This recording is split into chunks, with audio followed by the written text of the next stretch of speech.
So well, I've already toured you to the room provided to me as a quarantine here in Hotel Marina Gimpo in Gimpo, South Korea. So I feel like I'm doing this staycation before I go out and have my Korean language at Jeju Island. So by the way guys, my Korean language institute would be at the Jeju National University at Jeju Island, Jeju-do. So I will be flying an hour, and then since I've done my quarantine here, I will be quarantined there because there are also their quarantine facility there. So I would go directly to the class, and I think have to sort some documents, prepare some documents because I need to register for my alien registration card. I have to process how to open my bank accounts and all the documents needed for my long duration here in South Korea as an international student. It seems like it's just a dream for me. We applied in 2020, and then pandemic came.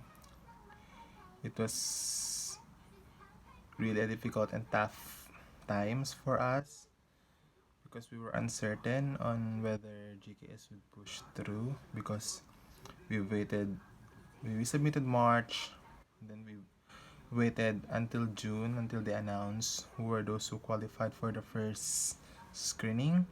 And then especially me, they called me and asked me for my passport copy and undergone series of processing. So I was contacted by the universities I've chosen.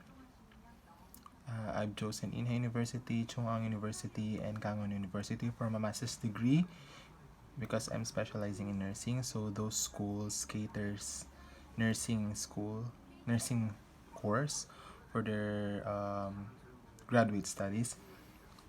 So they contacted me, they interviewed me via Zoom, and I was blessed and thankful that I was chosen by Inha University as the university where I would be taking up my master's degree. So I was really thankful.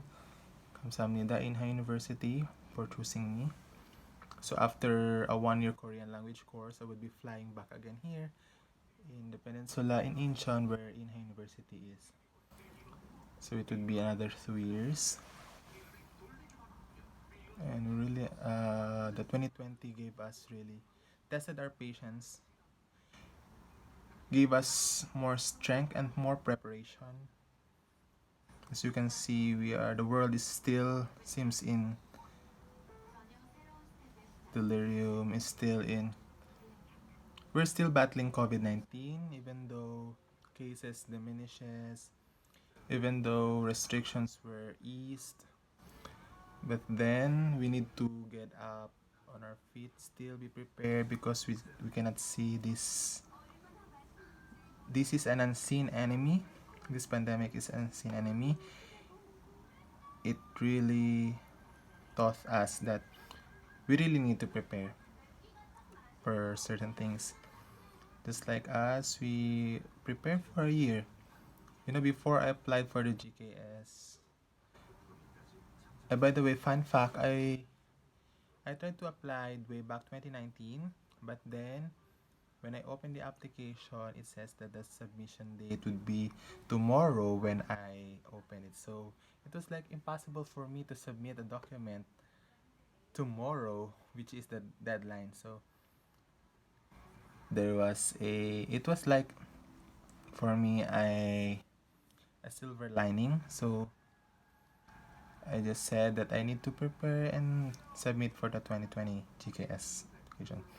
So what I did was I prepared, I processed all the documents needed. I self-studied Hangul. I learned Korean via YouTube, through books.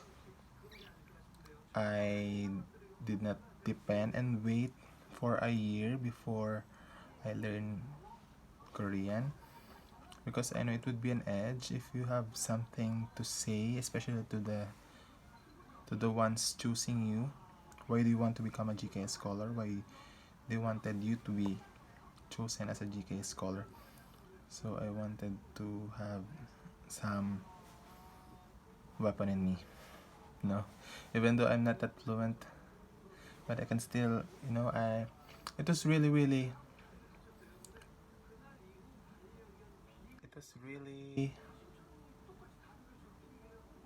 satisfying and fulfilling to be able to learn Hangul firsthand, because I can easily read Korean words. I can easily read, like, even though it is not in English, but I can easily read how it is being written in Korean. Not that fluent, but I know some words and pick up some clue words, so I would be able to translate and understand it. So it was really a tough. 2020 was really tough. And then when I was applying, I went to Manila. My hometown is in Zamboanga City, so it's like a southern part of my country. So I flew to Manila to submit my documents in the quest for my GKS dreams. So I submitted March, and then going half through March of 2020, the nationwide pandemic. The pandemic entered Philippines. So there was a COVID-19. There were surge of COVID-19 cases coming in the country. So the government decided to impose a nationwide lockdown. So no domestic flights, no travels. People are limited going outside. So we are all quarantined in our house. So I was not able to go back home. I was not trapped, but I was stuck in Manila for 5 months. So after 5 months, I was able to go back home, get refreshed, get renewed, and find some light in this darkest time. So I challenged myself and applied for a job. So I applied as a communications officer in an NGO, wherein it partnered with the USAID, which is called the Reach Health. Reach Health Project right now, last year, was aimed to combat and mitigate the spread of COVID-19 pandemic in 6 metropolitan cities in the Philippines. So that includes Zamboanga City. So I was one of the responding team. As a communications officer, my job was to communicate with the people with regards to the proper measures, the mitigating measures on how to decrease and prevent ourselves from contacting COVID-19. So we were able to produce IEC materials. So the USAID termed it, tweak it their own as an SBC material. So it was distributed, and after a duration of 3 months, we were able to somehow gave an impact to the communities. So after that, 2021 came, January, February. I waited for announcements for visa resumption. In March, it was announced that February. So yes, to the end of February, it was announced that visa would be resumed. So I went to Manila, and the rest is history. Thank you.